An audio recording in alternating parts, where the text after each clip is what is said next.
Hello everybody, welcome to the soundtrack of my life. This is Danny, and today we're going to talk about another album that has made an impact on me in my life and kind of just stayed with me through my entire life and is one of my favorites of all time. Today we're going to go way back to when I was just a kid. I had an obsession with the Jackson 5. I loved the Jackson 5 when I was small. Watched the cartoon, had all the records. I used to beg my dad when I was little to. Back then, records cost about $5, and every time a new J5 album came out, I would beg him to take me to the record store and let me get the new Jackson 5 album. So, today we're going to talk about ABC. This is the original album that I bought when I was a kid. Here's the back of it. You see it's seen its share of wear and tear here. And it had fan club information and all in the side. That's been lost to history somewhere in the moves. That fan club information got lost. But this was their second album. It was released in May of 1970. And it hit number 4 on the Billboard album charts. And it spawned 2 #1 records. It was produced by the Corporation and Hal Davis. Hal Davis was a producer for Motown for about 30 years. He produced many of the greatest stars they provided. Marvin Gaye, the Supremes, the Miracles, Thelma Houston, Diana Ross. He produced a lot of people. And he co-wrote I'll Be There, which was a #1 hit for the Jackson 5. The Corporation you will see them credited with a lot of the songwriting, original songwriting on the Jackson 5 and other Motown artist records. The Corporation was actually 4 people. They formed the Corporation, and Berry Gordy did, for Motown after Holland Dozier Holland, who wrote a number of great songs for Motown in the early days. After they went on their own, there was some legal issues back and forth about publishing and that type of thing, and royalties. And so when they left Motown, Berry Gordy didn't want to have that kind of legal issue anymore. So he formed a songwriting producing team called the Corporation, and they consisted of the following 4 people: Alfonso Mizell, Freddie Perrin, Deke Richards, and Berry Gordy. And they were credited with writing some of the #1 hits for the Jackson 5 and co-producing this album with Hal David.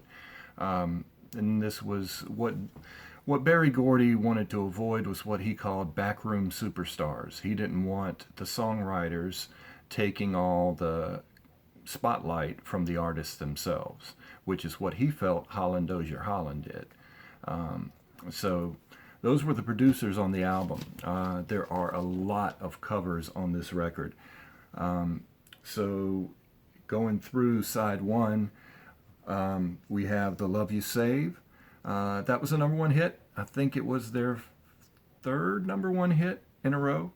The Love You Save was written by the Corporation, and it's kind of a takeoff on, there was an old public service announcement back in the 50s and 60s for highway safety.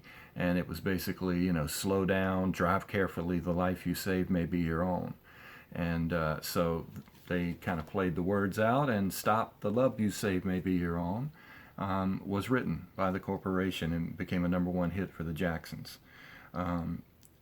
The second song on here, One More Chance, another song written by the Corporation. Don't believe it was ever released as a single, but it's a slow ballad, really pretty song. And then ABC. And everybody has heard ABC before. It's the school nursery rhyme kind of thing. And Love is Easy as ABC, 1, 2, 3. Another song written by the Corporation. Catchy hook. Lots of nice, lively pop sounds, just like their previous I Want You Back.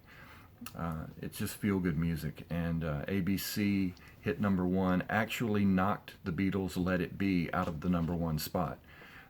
So the Jackson 5 had 4 #1 hits in a row. So the first 4 singles they released all hit #1. which is a big accomplishment. The next song on side one is 2468, and another kind of a ballad, never released as a single, but this one was written by, or co-written actually, by Gloria Rashetta Jones, and she also wrote a song called Tainted Love, which was made famous by several artists, probably in the 80s, best known by Soft Cell. You'll hear it on a lot of 80s radio stations or classic radio stations. And that was her biggest song that she wrote. She also, for those of you who follow classic rock and remember T-Rex and Mark Bolan, who was the leader of the band T-Rex, he died in a car crash in the 70s in England. She was his girlfriend, and she was actually driving the car when it crashed and he got killed. So, just a little bit of history there on that song. That was 2468 by the Jackson 5. And then Come Around Here was written by Holland Dozier Holland. And so, the old Motown influence still raising its head there. Come Around Here was originally written by Holland Dozier Holland for the Miracles, and the Miracles, Smokey Robinson and the Miracles did that song originally. There's a lot of covers on here. Don't Know Why I Love You is a Stevie Wonder song.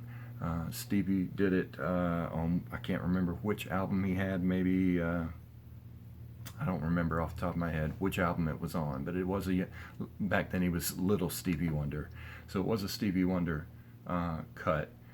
And that's all of side one. On side two, Never Had a Dream Come True is another Stevie Wonder song.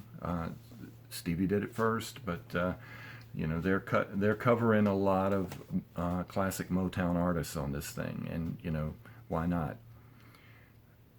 True Love Can Be Beautiful is the next song on there, another ballad.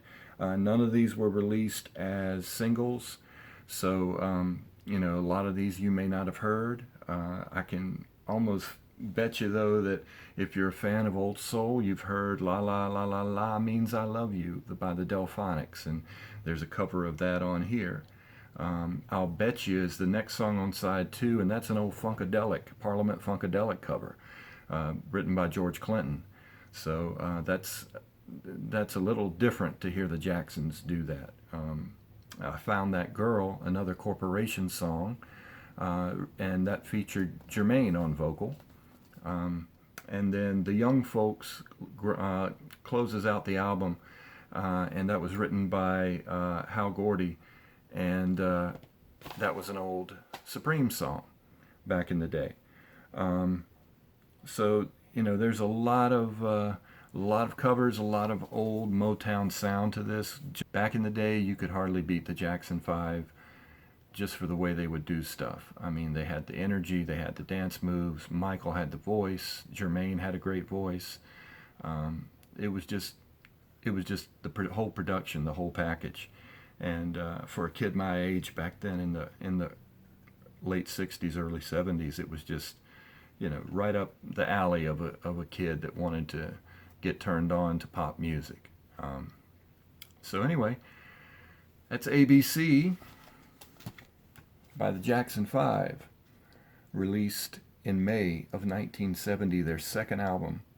And this is one of the albums that is part of the soundtrack to my life. I hope you guys enjoyed it, and I'll see you next time.